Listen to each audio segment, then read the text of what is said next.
Santo, a man on the autism spectrum, starts his day as a delivery rider in the bustling city of Manila. He goes to a cafe and picks up a cake, asking the staff to include a note, "Merry Christmas and a Happy New Year." Before leaving, he happily greets the staff, "Merry Christmas." Outside, other delivery riders greet and cheer on him. They notice he is wearing a raincoat under the hot sun. Santo ignores their puzzled looks and rides through the busy streets.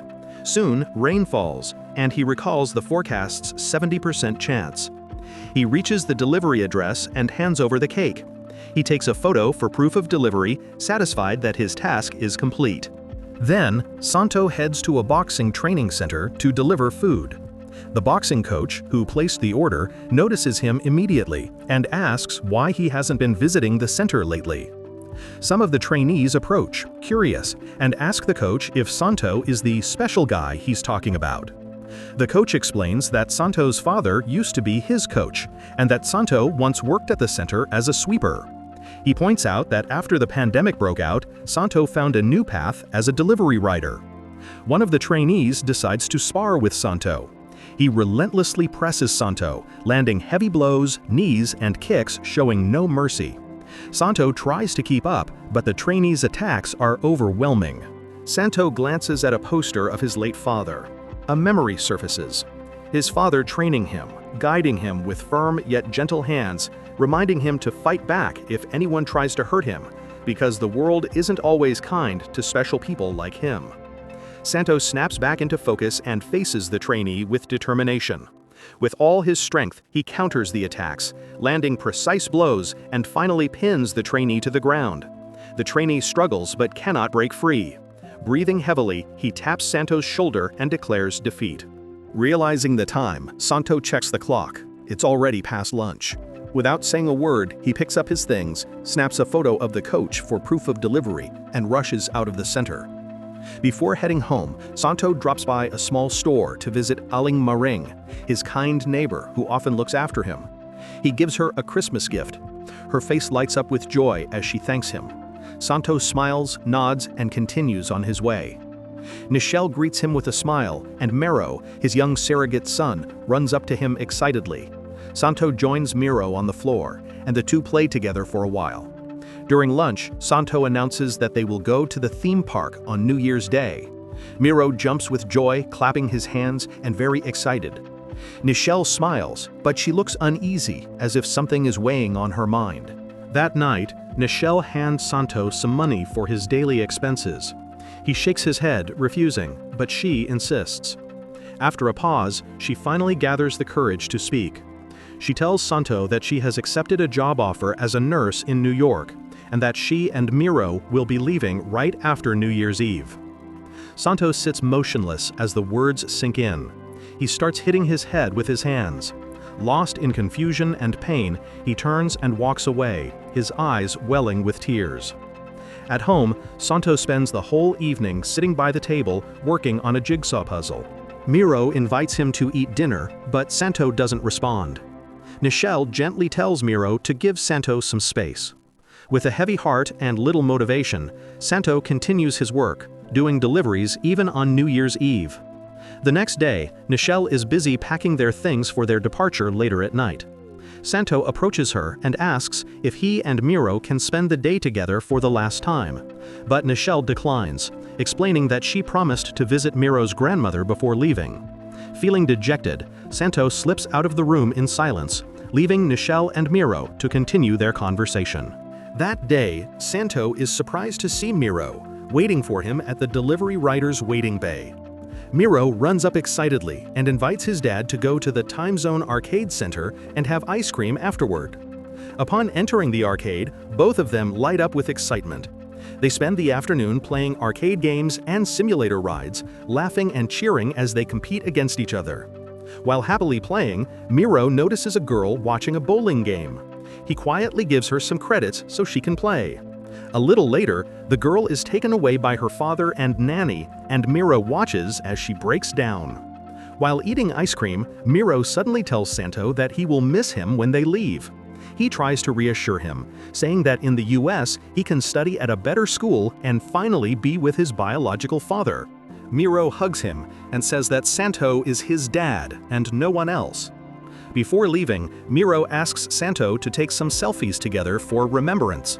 While checking the photos on Santo's cell phone, Miro accidentally taps and accepts a new delivery notification.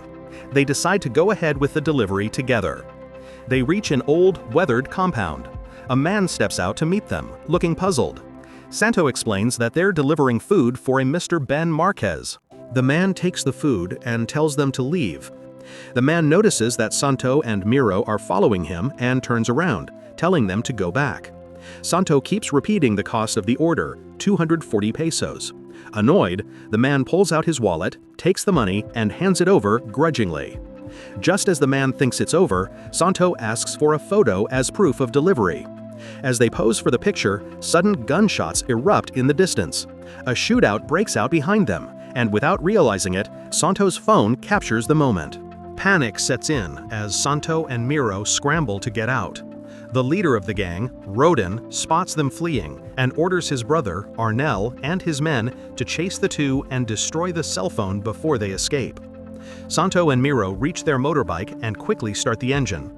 Santo drives as fast as he can, focused on getting away. The thugs run after them from all directions, blocking the compound's exit.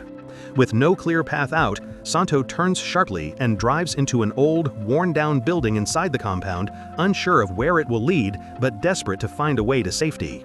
Santo and Miro's day turns into a high-stakes cat-and-mouse chase. Thugs pursue them relentlessly as Santo drives through every corner, room, and hallway of the rundown building. They barely avoid capture at each turn, slipping through narrow spaces and dodging obstacles in the dark, crumbling interior. As they reach the end of the hallway, a thug suddenly lunges at them. The impact of the clash pushes all three out of the hallway guardrail, sending them crashing onto the wooden scaffolds below.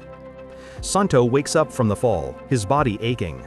He feels the weight of Miro lying unconscious on top of him. Panic surges through him as he struggles to hold the boy and desperately tries to wake him, tears streaming down his face. Suddenly, Santo hears a gun click behind him. He turns to see Arnel aiming at him, but then Arnel notices a metal pole jutting through his chest. His eyes widen in shock before he collapses, dead. The scene shifts, moving back 1 hour earlier. Inside a dark room of the abandoned mansion, Ben Marquez, one of the senior gang members, takes out his cell phone and orders food through OnDemove. Moments later, Rodin and Arnel walk in to face Marco, their business associate who betrayed them. Marco had taken their money and cooperated with the police as a state witness. Rodin demands that Marco reveal where he hid the money, but Marco stays silent, refusing to talk.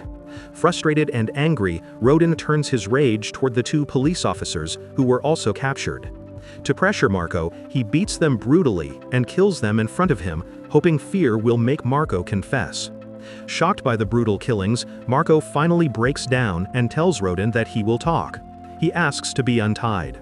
Ben steps forward and loosens the ropes binding Marco's hands. But as soon as he's free, Marco quickly grabs the gun tucked in Ben's pocket and points it at Arnold, taking him as a hostage.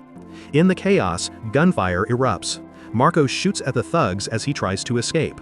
Rodin and his men continue to chase after him.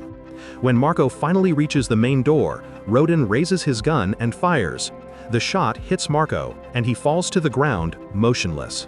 Santo and Miro stand frozen, horrified by what they've just seen. Devastated by what happened to his brother, Rodin furiously orders his men to hunt down Santo and capture him alive. Santo, still carrying the unconscious Miro, runs through the compound, desperate to escape. The thugs are close behind, shouting and closing in on him. Out of options, Santo rushes into another run-down building, hoping to find a way out. Inside, they are quickly cornered. The thugs surround them and begin beating Santo.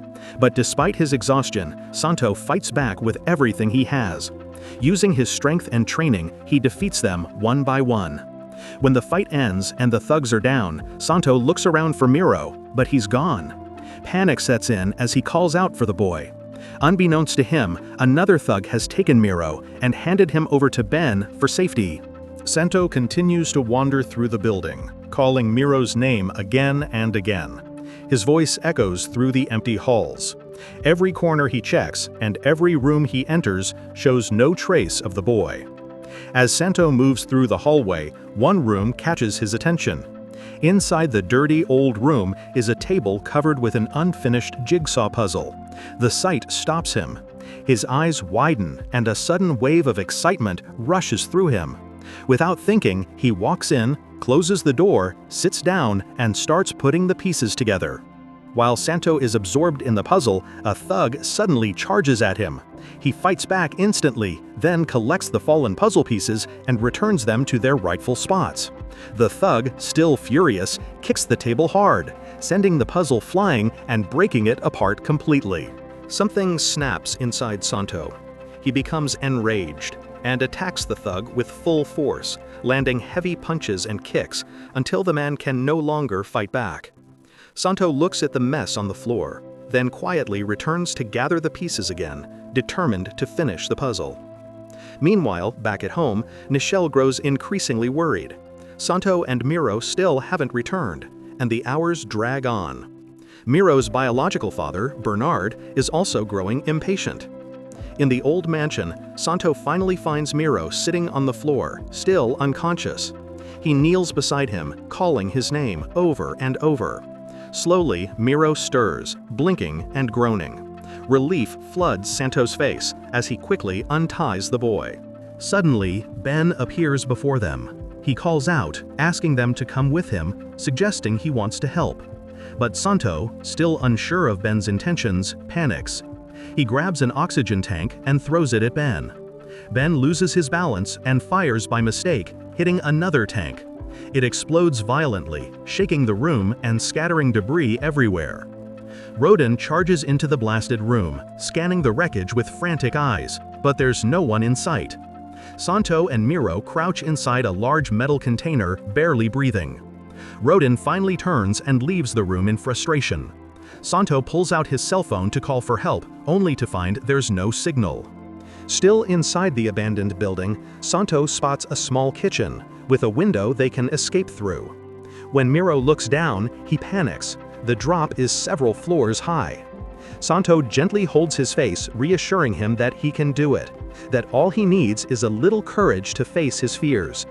Before they can move, Ben appears before them, a gun raised and pointed in their direction. Santo immediately shields Miro, trembling, pleading for mercy.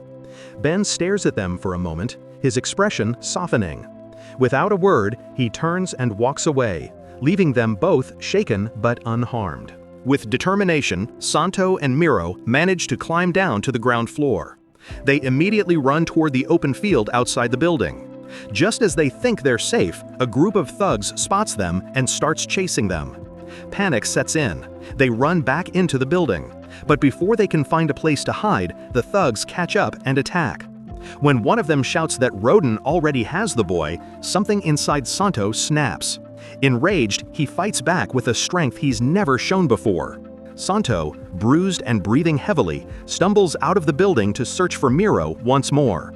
Santo freezes in shock when he sees Miro standing on the concrete guardrail, tightly held by Roden. The boy's face is pale with fear as Roden points a gun to his head. Santo pleads desperately for Roden to let Miro go, crying that he should kill him instead. When he finally looks up, he realizes Miro is no longer there. Santo bolts back into the building, shouting Miro's name over and over like a madman.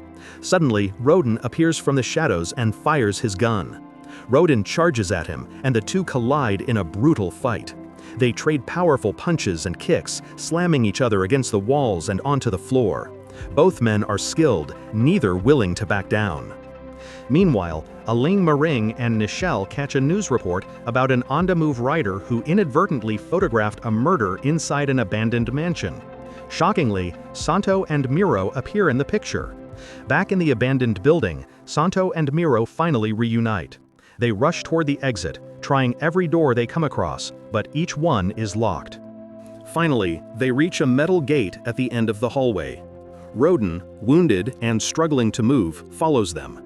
He raises his gun to shoot Santo, but in the chaos, the bullet strikes Ben, who had stepped in to block them. Roden quickly points the gun back at Santo. Overwhelmed by panic and stress, Santo begins hitting his head repeatedly with his hands. Rodin freezes in shock. The moment he sees Santo's behavior, recognition strikes him. His arm trembles, and he slowly lowers the gun. A flashback appears. Just today, at the arcade, Miro had helped a young girl play a game. The girl is revealed to be Rodin's beloved daughter, Lana, and she reacts the same way whenever she becomes overwhelmed. In that instant, Rodin understands. Santo and Lana share the same condition. They are both on the autism spectrum. Rodin turns and walks away without a word. He grapples with the painful truth that Santo's behavior mirrors his daughter's. Police officers arrive at the scene. Outside, a crowd of onlookers gathers. Among them are Nichelle and Aling Maring. After a tense wait, they finally see Santo and Miro emerging from the building. Dirty, bruised, but alive. Nichelle runs toward them, tears streaming down her face. They embrace tightly, their fear finally replaced by joy and gratitude. Months later, Santo and Miro play online games together. But this time, they are thousands of miles apart. Miro and Nichelle are now living in the US. After a while, Nichelle appears on the screen. She tells him that they're coming home to the Philippines for Christmas. Santo's face lights up with excitement. He's even more thrilled when Miro chimes in, saying he has a huge jigsaw puzzle waiting for him. The story ends with Santo riding his motorbike through the bustling streets of Manila. For the first time in a long while, he feels content, happy and at peace with where life has brought him.